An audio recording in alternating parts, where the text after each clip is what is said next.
Hi guys, Tom Anderson, day 16 of 100 Days of Thankfulness. Today we're talking about the importance of miracles. And I also want to give my thanks to Pastor Rob Ketterling of River Valley Church. He's the one that inspired me not only for today's message, but actually this whole video series. And what I'm going to do, rather than explain to you, because this is going to be a longer video, rather than explain to you what he did to inspire me, I'm actually going to try to provide a link for you in the description below with his video of what inspired me to do this. But the gist of it is there are modern day miracles happening every day, and the reason we don't know about it is because there's so many people like myself that are just afraid to share it. I experienced an answer to my prayer that I shared yesterday, where I was asking God to please reveal himself to me. What I experienced was in 1993 a series of 12 miracles back to back. And I've shared my testimony with just a few of my closest friends, but really, the main reason I haven't shared it with more is I just was afraid that people would think I was just crazy. So I'd like to start out with just sharing with you a couple of true stories from when I was a child. The first one, I had mentioned that when I was in kindergarten I wanted to be a marine biologist, and I would check out all these books that would show pictures of sharks, octopus, lobsters, stingrays, whatever. And I was just always so fascinated by all these pictures. And so I knew a lot about ocean life, but growing up in Minnesota, I had been taught a really neat thing where an experiment you can actually do with your kids, which is go out to a lake and get some murky lake water and look at what you see under a microscope. You can see all kinds of neat things. And so I think I was about 10 or 11, and I was out at Keller Lake, and I was by myself. I had rode my bike out there just to get some water. And after I think it was actually before I had collected the water, I looked into the lake and I saw what to my eyes was a baby lobster. So I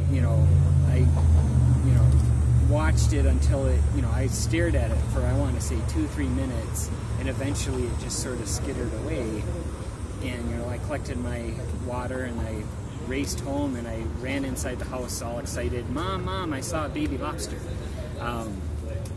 And she said, I think they're only in the ocean. I don't think you saw a baby lobster in Lake Keller. And I got really upset. And I was insisting, yes, I saw a baby lobster. I don't care what you say. A couple years later, obviously I eventually learned that what I had seen was a crayfish. Now a couple years later, here's my second story.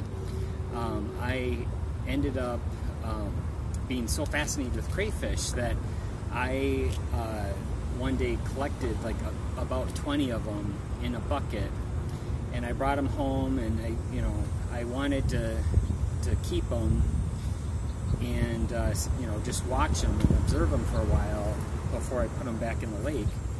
And my mom said, you can keep them, but as long as you keep them in the backyard. And I just asked her, is there something I can put them in? And she found an old refrigerator drawer that I was able to keep the crayfish in. And so I'd study them, day after day after day. And being a kid, I don't know how old I was. I must have been 13 or something.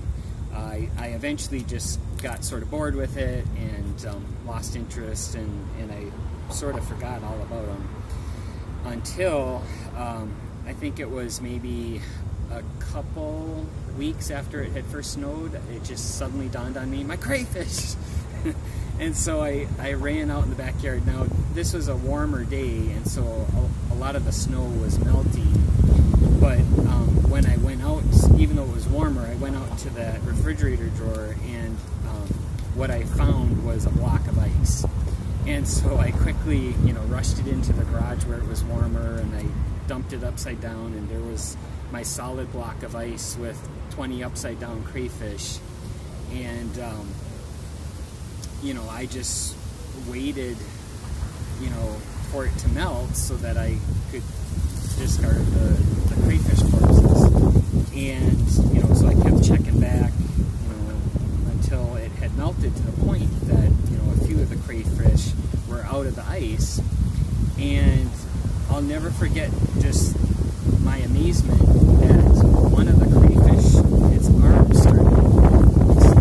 It's like something that happened when the crayfish dies, or just kind of weird. And then I'd see another one and its leg would sort of move. And so, I just was fascinated by this, and I would just watch, and then I kept coming back and checking, and I reached a point where all the crayfish were out of the ice, and the ice had completely melted away. And to my amazement, I was staring at roughly 20 crayfish that were all moving, and they were all moving like they were in slow motion, like they weren't moving the way they normally move. And I was like, this is a miracle. Now, I'm not sharing these two stories to say that there was anything miraculous that truly happened. I'm sure there's a scientific explanation for all this, and maybe a marine biologist could explain, what really happens to a crayfish when it freezes that prevents it from dying. But I found that all these crayfish, they eventually warmed up to the point that they were actually able to walk around, and even on this warmer day, they walked out onto the driveway, and eventually I collected them back in my bucket and put them back in the lake. But my point is not that was, to my eyes at that time, that was a miracle. But the reality is, there probably is a scientific explanation for it. Now, the reason I'm sharing these stories is, the first story is I want to diffuse some of the tension that happens between science and religion in terms of miracles, this concept of miracles. From a scientific perspective, I can understand why they would be so dismissive of stories of miracles, because, by definition, a miracle is something that has no scientific explanation. And also, anything that's true science is going to be experimentally reproducible. And so when God performs a miracle, it's not like you can just say, God, can you do that one more time? We've got the lab set up. Just one more time, please, thanks. That's obviously something that you can't do experimentally, so it's pushed out of the world of science. But that doesn't mean that that nothing happened there.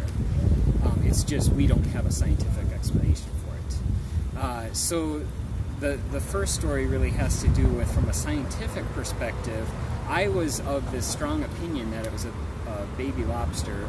I was definitely incorrect in that thinking, and had it been a baby lobster, it truly would have been something maybe miraculous. But I think that goes to illustrate, from a scientific perspective, what their view is of those of us that go around claiming we've seen miracles. Is we're so insistent that what we've seen has no scientific explanation that we don't even offer the scientific community an opportunity to actually explain things scientifically. So in this case, the scientific explanation is it's not a baby lobster, it's a crayfish. Now the second story I use more to illustrate the other side of the equation, which is, let's just say hypothetically that there was a biologist that saw this video and came back and said to me, what you were describing in with the 20 crayfish coming back to life after being frozen in a block of ice, there's no way that's possible. In fact, I can prove it. I've written these books on the subject. What you're describing is just, it's all a lie. You made it up.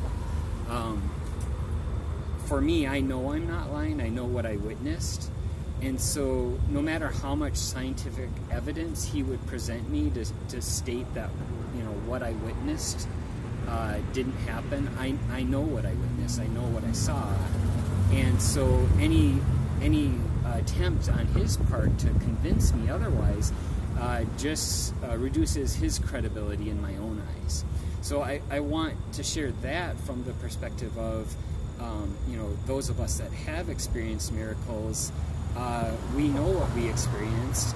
Some of the reasons why we don't share so openly what we've experienced is really has a lot to do with that criticism that we receive from the scientific community. But again, that doesn't mean that it didn't happen. And so, that's the whole reason I waited 22 years to get this out in the open. But really, I think, and I'll just end with this, is we need to give both sides a fair chance in anything that we evaluate here. And I have something, this is from Charles Darwin of The Origin of Species, and I don't want to get into the whole evolution versus intelligent design or theism versus atheism, but recognize that even with that contradiction where we look at that, his theory of the origin of species, and we look at the species, and we look at that as science versus religion, the reality is that's just two conflicting scientific viewpoints and two conflicting religious viewpoints. And that's what's at odds with each other, not that it's truly science versus religion. But I personally find Charles Darwin to be a brilliant scientist, and I think part of his brilliance is that he was very receptive to looking at all explanations and all answers for his, what he was seeing. And he says in his introduction, "For I am well aware that scarcely a single point is discussed in this volume on which facts cannot be adduced, often apparently leading to conclusions directly opposite to those at which I have arrived. A fair result can be obtained only by fully stating and balancing the facts and arguments on both sides of each question, and this is here impossible." So what he's stating is, almost for the sake of brevity, he needed to argue the point that, didn't have a voice at that time, because all the scientific community at that time was, definitely not in favor of evolution because they, never even heard of it. And so he did receive a lot of criticism, both from the scientific community and the religious community, for his viewpoints. So it's not to say that, he did anything wrong by writing his wonderful book, but it's what people do with that after the fact. Even evolution itself, is just a single word that can be describe many things. It could be used to describe genetic adaptation within a species, or in his theory, it could be used to describe the origin of a species, or evolution could also be used to describe the origin of life. So it's not, and unfortunately a lot of people do carry it to that extreme of thinking that his theory explains the origin of life. He describes that very clearly in his book, that there's still so many questions that are unanswered, especially in regard to the origin of life. But I like his words because he's basically, I feel like they're so true even today, where there's such an extreme opinion in favor for his, but he's trying to say, a fair judgment is to evaluate both sides. So once again, I want to thank Rob Ketterling, and I hope to find the link to his video that talks about miracles. Thank you.